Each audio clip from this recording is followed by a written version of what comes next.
सोचिए कि किस तरह से आज पश्चिम बंगाल में तांडव मचाया बीजेपी के कार्यकर्ताओं ने। लेकिन इसे डेमोक्रेसी कहते हैं और लोकतंत्र में होना चाहिए, विरोध प्रदर्शन होना चाहिए। लेकिन क्या यही सुविधा इस देश में उन राज्यों में है जहां बीजेपी शासित राज्य हैं?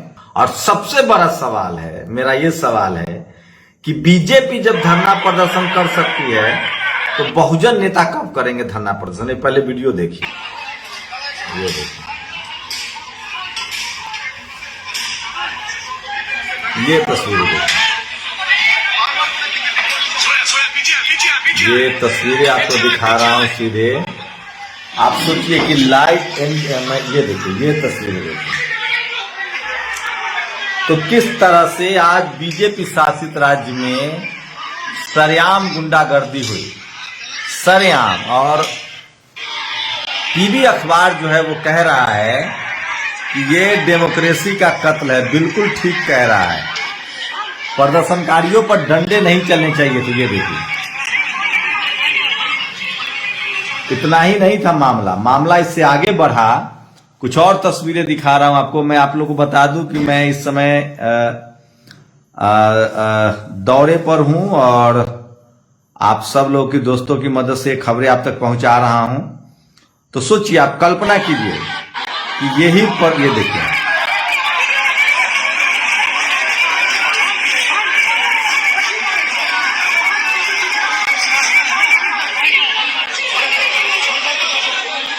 तो जमकर हमला हुआ है।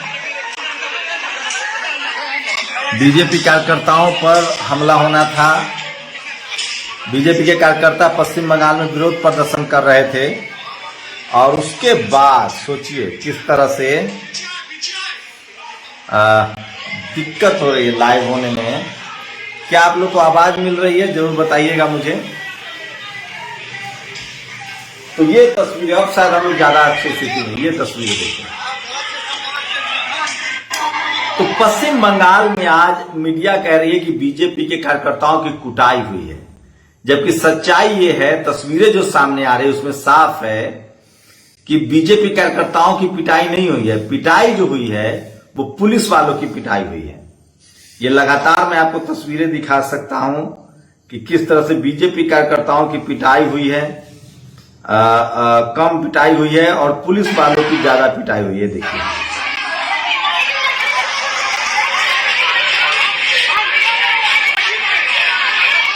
ये देखिए, अब आपको तस्वीरें सही मिल रही है। तो ये तस्वीरें दिखा रहा हूं। सोचिए पुलिस वाले को किस तरह से दौड़ा दौड़ा के मारा गया है, आप कल्पना नहीं कर सकते हैं। ये हाल के दिनों में इस तरह की हिंसा नहीं देखी जाती है।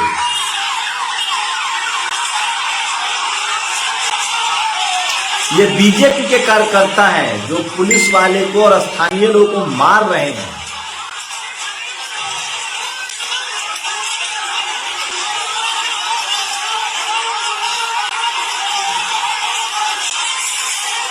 तो ये तस्वीरें दिखा रहा हूं मैं आपको सीधे कि पश्चिम बंगाल में प्रदर्शन के नाम पर गुंडाई हुई है, दिन दहाड़े गुंडाई हुई है और पुलिस वाले को,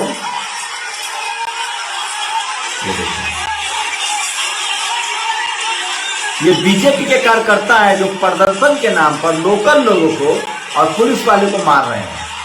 और मीडिया खबर दिखा रही है कि बीजेपी कार्यकर्ताओं पर लाठीचार्ज हुआ है। तो आप कल्पना कर सकते हैं कि सच्चाई क्या है और टीवी अखबार क्या दिखाता है आपको। तो सोचिए, एक तो कुछ भी नहीं है।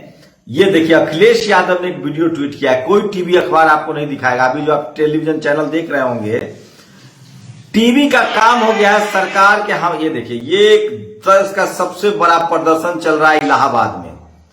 ये देखिए,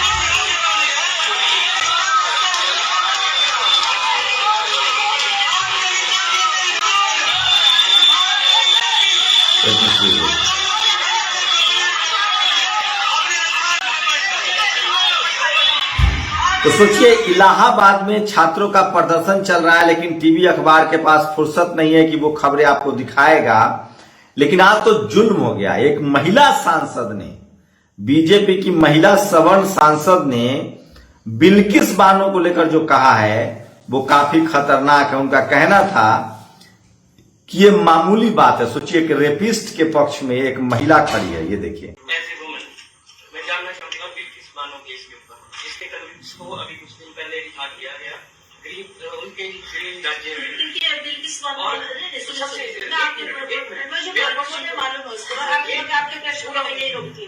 देखिए, आप मुझे अच्छा है कि आपने ये प्रश्न पूछा, लेकिन एक छोटे से बिल्किस बानो को लेकर आप अगर महिलाओं के लिए पूरे राष्ट्रीय स्तर पर किस तरीके से एक महिला को सबल करने के लिए हमारी केंद्र सरकार ने और प्रदेश सरकार ने कार्य किया है, उसको इस छोटे से केस में अगर आप दबा के रख देंगे तो बड़ा दुर्भाग्यपूर्ण है। तो सोचिए, ये महिला इंदु गोस्वामी है, सांसद है बीजेपी की, ये कह रही है कि बिल्किस बानो का जो मामला है वो एकदम छोटा मामला है। सोचिए, दलित पिछड़े आदिवासियों की क्या हैसियत है बीजेपी की नजरों में। राजस्थान से एक खतरनाक खबर आई है। मैं कह रहा हूं, कांग्रेस को डूब मरना चाहिए, कांग्रेस के नेताओं को डूब मरना चाहिए और अशोक गहलोत को इस्तीफा दे देना चाहिए। सोचिए, जहां जहां बीजेपी कांग्रेस बीजेपी है, वहां सबसे ज्यादा SC ST OBC और माइनॉरिटी पर अत्याचार होता है। राजस्थान में एक बार फिर से एक युवक को, शेड्यूल कास्ट के युवक को मार के टांग दिया गया है, वो भी पेड़ से मार के टांग दिया गया। आप कल्पना नहीं कर सकते। तो सोचिए, जम्मू कश्मीर में जिस प्रोफेसर को आत्महत्या करने के लिए मजबूर किया गया, उसकी अब SIT जांच होगी। मैं बार बार कह रहा हूं, जब तक आप लोग अपना हक अधिकार की आवाज नहीं उठाएंगे तब तक आपकी दुर्दशा दूर नहीं होगी। आपको हक अधिकार पर सवाल उठाना पड़ेगा, बात करनी पड़ेगी। सोचिए, जम्मू कश्मीर में एक शेड्यूल कास्ट के प्रोफेसर थे, उनको HOD बनना था। 25 छात्रों से कंप्लेन करवा दिया गया, 2 दिन में जांच बैठाकर जांच कर दिया गया, उनसे पूछा तक नहीं गया और उनको सुसाइड करने के लिए मजबूर कर दिया गया। यह है मनुवादियों की चाल और इसके खिलाफ आपको लड़ना पड़ेगा, बात करना पड़ेगा। राजस्थान में लगातार जातिवादी हमले में हत्याएं हो रही है। इंदर को मारा गया, जितेंद्र मेघवाल को मारा गया, एक और शेड्यूल कास्ट युवा को मार के टांग दिया गया है। इसके खिलाफ आपको बोलना पड़ेगा, सोशल मीडिया पर लिखना पड़ेगा और टीवी अखबार आपकी खबरें नहीं दिखाएगा। सोशल मीडिया पर आपको बात करनी पड़ेगी, टैग करना पड़ेगा। आज दिलीप मंडल ने इकोनॉमिक EVS को लेकर कई सारे सवाल उठाए हैं। सोचिए, जो लोग शराब पी के, जुआ खेल के अपनी लाचारी में गरीब हो गए, वो भी इकोनॉमिक वीकर सेक्शन में आरक्षण मांग रहे हैं और जिनको गरीब रखा गया उनके आरक्षण का ये विरोध करते हैं। सोचिए, आपके घर में 2 लोग हैं, एक बच्चा को आप पढ़ने मत दीजिए और एक बच्चा को पढ़ाइए, तो होशियार कौन होगा? और दूसरा वाला बच्चा जिसको आप पढ़ा रहे थे, उसने कहा कि मैं पढ़ूंगा ही नहीं, उसके बाद भी उसको आरक्षण मिल रहा है। तो ये जातिवादियों का देश है और इस देश में जातिवाद खत्म करने की जिम्मेदारी SC ST OBC माइनॉरिटी की है। एक शख्स मौर्या साहब है, उन्होंने मुझे अभी फोन किया। मैंने कहा कि इस देश में शेड्यूल कास्ट के लोग SC ST OBC माइनॉरिटी में सबसे ज्यादा संविधान और आरक्षण बचाने की लड़ाई लड़ रहे हैं। हम पर भड़क गए साहब, क्या आप गलत बोल रहे हैं? मैं अभी भी कायम हूं। इस देश में सबसे ज्यादा अगर लड़ाई कोई समाज लड़ रहा है तो वो शेड्यूल कास्ट के लोग लड़ रहे हैं, उसके बाद मुस्लिम लड़ रहे हैं, उसके बाद OBC लड़ रहा है, उसके बाद ट्राइबल लड़ रहा है। ये आपको समझना पड़ेगा। तो आज पश्चिम बंगाल में जिस तरह से पुलिस की गुंडाई हुई है, पुलिस वालों को मारा गया है, वो काफी दर्दनाक है।